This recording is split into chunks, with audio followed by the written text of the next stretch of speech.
Okay, welcome back one more time, and we're going to complete the last slide for topic 7, which is finishing up a discussion of the second industrial revolution. I hope these videos have been helpful to you guys. I would appreciate some feedback. And of course, when we Zoom next week for the first time, hopefully, you'll let me know if this has been helpful or not. This is new ground for me too. So anyway, let's finish up these notes and then wrap it up, and we can move on to other things, right? Um, let's talk about public education.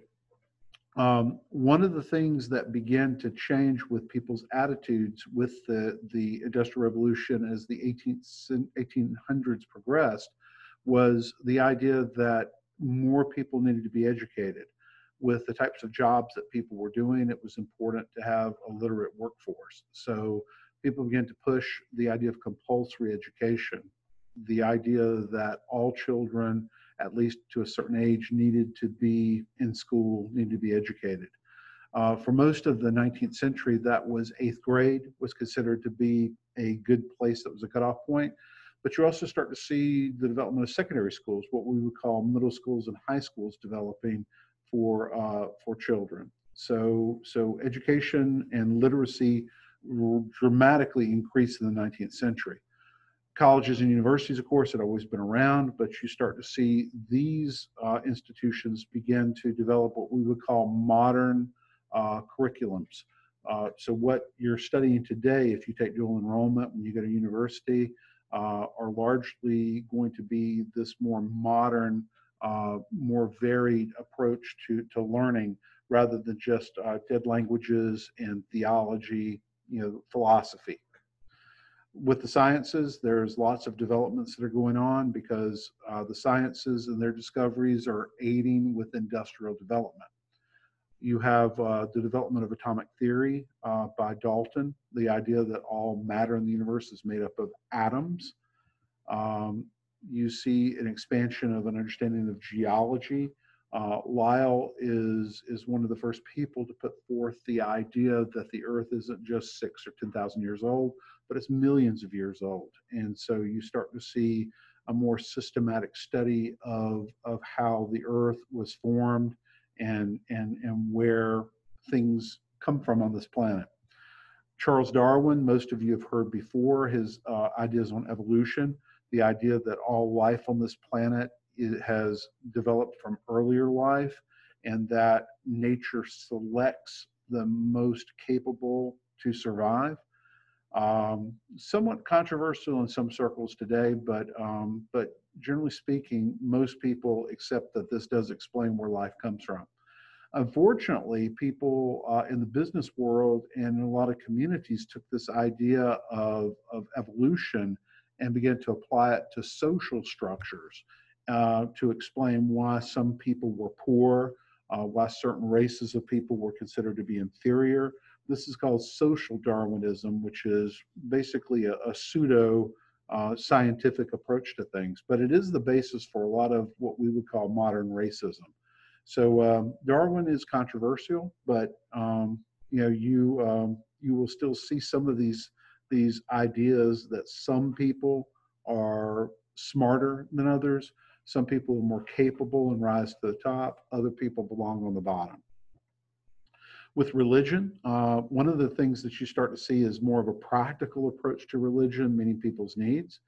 The Salvation Army was brought into being in the 19th century to meet the needs of urban poor people who didn't have access to churches and who also very often lacked access to basic necessities like food and shelter. So this is something the Salvation Army still provides for people.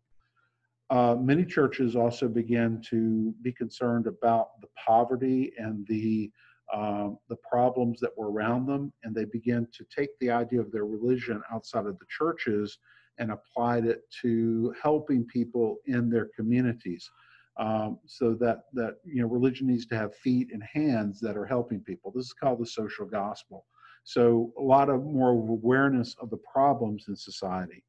Um, in fact, many of the art forms that you see developed, some of them did bring these ideas to religious people and others in society about the problems.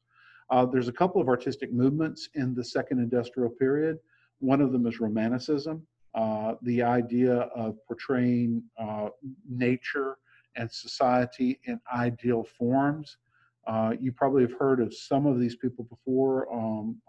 Lord Byron with his poetry, Victor Hugo with novels like The Hunchback of Notre Dame, and then Beethoven with his music that was kind of a bridge between the earlier classical period and the Romantic period.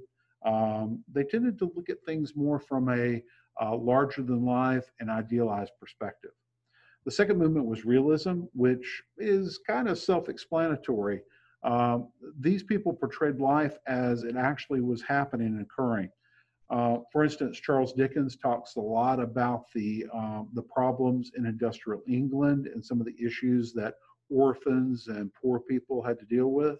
And Mark Twain very realistically portrays not only people's lives, but even how they talk. Mark Twain usually wrote in dialect. So that's how people talk. So that's how he wrote it down. So these people very often exposed some of the problems in society and brought these things to people's attention, and it did lead to some reforms. The last period that I want us to look at is the Impressionistic period. Impressionism is the idea of portraying a person, an event, a scene with how you glimpse it and those first feelings that you have, the first perceptions that you have, the first impressions that you have of it, and to capture that. So they're not really necessarily into realism. Monet is probably one of the most famous impressionistic painters. He did a very famous scene of flowers. It's a series of paintings where it's the same field, the same flowers, but at different times during the day, which caught a different feel. There's a different atmosphere, even with the same location and with the same objects. So this wraps up topic 7. So I hope that we have covered this well.